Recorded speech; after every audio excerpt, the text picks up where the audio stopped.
Today, I want to talk about, I don't know if it's like a current debate or like an age-old debate, but the discussions centered around the earth. Is it a flat earth or a round earth? And I know that even just bringing this up, it's like, well, if it's a question, that just means, you know, you're crazy in and of yourself. Okay, well, just hear me out. You know, is it flat? Is it round? I say it's both. Very literally flat and very literally round. Like, I think it's a flat surface that curves in on itself. And when you hear that, you might say, like, Rebecca, that's a sphere. Yes, I know it's a sphere, but I think it's also very literally flat. So here's the earth. So I drew it out as a plane. Primarily, the ground has two dimensions, X and Y. I recognize that there is a third dimension that's representative by like mountains or valleys, but primarily our land has, I would say, two dimensions, X and Y. And it's flat for the most part. Yes, there is a curvature, but like the degree of curvature makes it kind of like non-existent. So I believe it's flat, and I also believe that it curves in on itself. So here's what that looks like in the Y dimension. Like, let's say X remains flat, but the Y dimension curves in on itself.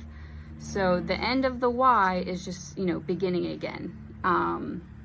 Like, this remains flat and this like curves in on itself. So if you do that with both axes, the X and the Y, that's how you get a sphere, when both like the X plane and the Y plane curve in on itself. So the third plane, like X, Y, and Z, that doesn't really curve in on itself. So that's why I would say that Earth is primarily land, primarily like two dimensions that curve in on themselves. And there is a third dimension with like mountains and valleys, but I don't think those curve in on themselves. They're so that's why they're like separate. And I would say Earth is primarily X and Y. Rebecca, this is silly. Okay, but this is also how, it's also the same case with time. So time exists in one dimension and it's linear. One dimension, one timeline, we all exist on the same timeline, which I think is kind of cool. Like, if in regards to space, like we all possess a different coordinate in regards to space, but we're all existing in the same coordinate of time. So that's kind of cool. And like, it's the same timeline that Jesus existed in. So that's kind of cool. And it's linear, one dimension, straight. And depending on how you view time, like, this is something to think about. We are all moving forward along the same timeline, or you could view it as if we're stationary and time is passing through us. So, so depending on how you view time, if like we're moving forward through time, or if we're stationary and like time is passing through us, it's still one dimension and it's linear, and we're all traversing through it. But time also curves in on itself, and history repeats itself. So here you go. See, time is linear and it's also a curve. It repeats itself. Like, the end of one day is the beginning of another. And it's cyclical. After 1 hour, you get another hour. After a day, you get another day. What happens at the end of a week? It starts a new week. What happens at the end of a month? You get a new month. You know, and then you get a year. What happens at the end of that year? Oh, you get a new year. So time is very literally linear, and it's very literally cyclical. It's both. So that's why I can say Earth is both flat, linear, and spherical, cyclical. This is it in one dimension, and the Earth is what it looks like in two dimensions. It's the same principle. It's both flat and it's round. It's linear and it's cyclical. And yeah, and history repeats itself, like with redemptive history. Past events repeat themselves and they follow the same cycle and the same pattern. And past events are fulfilled in the person of Jesus. Like Moses was a very literal, real person, and that person is repeated in the person of Jesus. Same thing with Jonah. Abraham, Isaac, and Jacob, all repeated in the person of Jesus. Samuel, David, Saul, like any prophet, priest, and king that's worth anything, it gets repeated in the person of Jesus. History repeats itself. You see that same pattern played out. I wrote about it in the book of Luke, how the life of Jonah, how it's like due to jealousy and envy, he was sold into slavery, but the Lord was with him and delivered him out of his affliction. And then there was a famine. So like that pattern in the life of Josus, you also see being played out in the book of Acts, because it's the same cycle. It's like a fractal, a pattern. You see history repeat itself, the same pattern being played out. So I'll probably have to make another video about that to explain it in Luke. But also in light, there's also the question about light. Is light a wave or a particle? There's just videos about the experiment they did with like the 2-slit experiment with light. And you see how light functions as a wave. So when light goes through these 2 slits, well, it starts like 2 wave patterns. And when those waves interact with each other and interfere, you get these interference marks. So you see light functioning as a wave. And even when they did it with 1 particle, they shot 1 photon. And I'm just repeating what I heard from the video. I don't, a lot of this stuff I understand. But I also have a lot of faith in the people who taught it, where it's like, I didn't do this experiment myself, but I believe the people who did it. So even with 1 photon, when you shoot it, it acts like a wave. You see the same interference patterns, even though these interference patterns are made because you have light waves interfering with other waves. But when you have a particle, it's like it's interfering with itself, and you still get the same interference pattern, even though it's only 1 particle and there's nothing to interfere with. But it still it functions as if there's still waves for it to interfere with.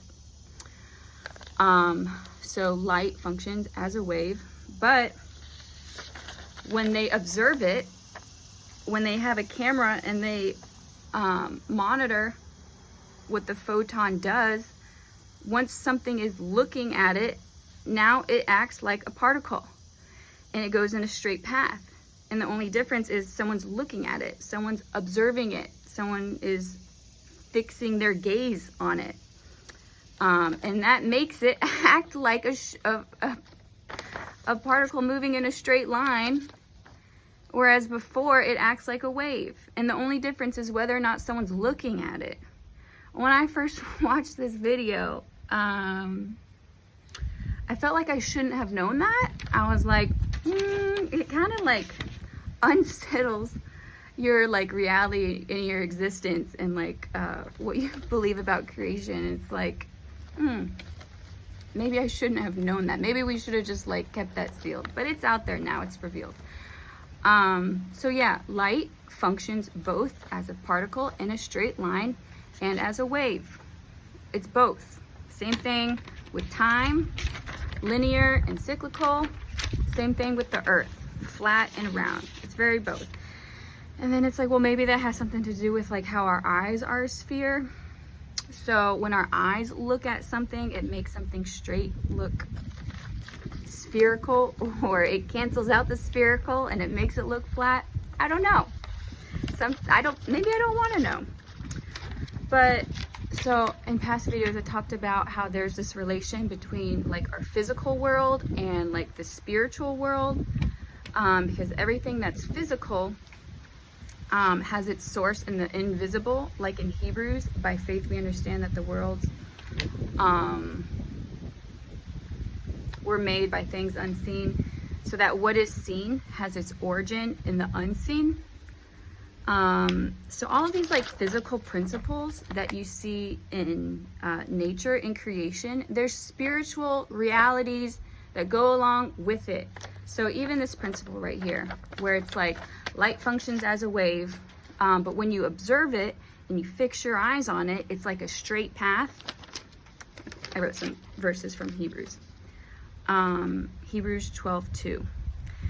Fixing our eyes on Jesus, the author and perfecter of our faith. And then it says some stuff. And then verse 13, it says, make straight paths for your feet. I heard a sermon recently. It was really good about Psalm, I think it was 121. It's like, I lift up my eyes to the mountains. Where does my help come from? My help comes from the Lord, the maker of heaven and earth. Where it's like you see all of these mountains and valleys and hurdles and things you have to overcome and obstacles. And you're like, how am I going to climb up that mountain? How am I going to cross that trench? And it's like when you're focused on the obstacles, it's like you're defeated, you're discouraged, you can't do it. But when you focus on the Lord and you fix your eyes on Jesus, it's like it's a straight path, you know. He's the way, he's the truth, he's the life. It's through him that you'll overcome any obstacle, any valley, any terrain that you have to traverse. Like, just fix your eyes on Jesus, observe him, study him, know him, and it's like God will give you the light, the wisdom, the knowledge, the understanding, the spirit in order to overcome whatever spiritual battle you're facing in your path that you're trying to overcome. Yeah, and like also in like John the Baptist, when he came preaching,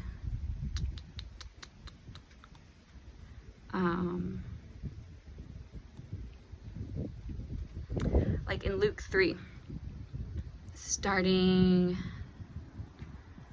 I guess in verse 3, he's talking about John the Baptist. And he came into all the district around the Jordan, preaching a baptism of repentance for the forgiveness of sins, as it is written in the book of the words of Isaiah the prophet, the voice of one crying in the wilderness, make ready the way of the Lord, make his path straight. Every ravine will be filled, every mountain and hill will be brought low, the crooked will become straight, and the rough roads smooth. And all flesh will see the salvation of God. So, back to this aspect of like earth, where it's like primarily 2D, but there is like a third aspect with like mountains and valleys. It's kind of like, I mean, those things are beautiful, but spiritually, it's like, well, those things, when you're like traversing the Christian life, those things aren't so beautiful. You fall into a ditch, or when you have like a mountain or hurdle you have to overcome. Like we would love to walk this. So yeah, when John the Baptist came, these mountains and valleys, well, it's like every mountain is brought low and every ravine filled. So spiritually, it's like this, you want a spiritual flat plane to walk, you know, make straight the way of the Lord. Because all the false teachers at the time, and like the Pharisees and the legalism, it's like, what do you need to do to worship the Lord? Like even the woman at Samaria that I posted on True Worship, she's like, you know, they worshipped on this mountain, the Jews say you need to worship on this mountain. I don't know where to go for worship. All these I don't know which mountain to go to. They're like making crooked the way of the Lord, saying like, you know, your physical location is pertinent to whether or not you're pleasing the Lord. So John the Baptist came, preached a baptism of repentance to make make straight the way of the Lord. And even like this is physical light. Like these principles that apply to physical light, they apply to the spiritual light. And Jesus is the spiritual light. Like even in John, like he starts his gospel in the beginning. Like he's starting it in like beginning, using the same verbiage as with Genesis in the creation account. And that's how John structures his gospel. It's the same like structure and order as in Genesis and the creation account. And God created light, and verse 9, there was the true light, which coming into the world enlightens every man. So John is saying, like, even physical creation, this physical sun, this physical light, like that's just a parable, and Jesus is the true light. All of creation, that which we have seen, that's what we heard, what we feel, it just testifies of who our God is. And we see that in the person of Jesus. Verse 4, like, in him was life, and the life was the light of men. And then in verse 6, when it talks about John, he came as a witness to testify about the light, so that all might believe through him. He was not the light, but he came to testify about the light. In Jesus, there was the true light, which coming into the world enlightens every man.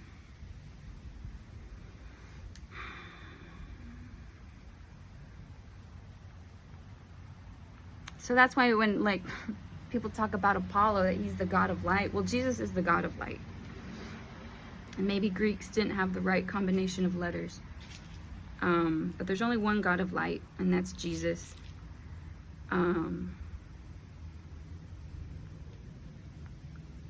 Yeah, so fix your eyes on him, the author and perfecter of our faith. Even just Hebrews, it just talks about how Jesus is greater and better than everything and anyone. He's the greater high priest. He's our older brother. He's the example we are to follow.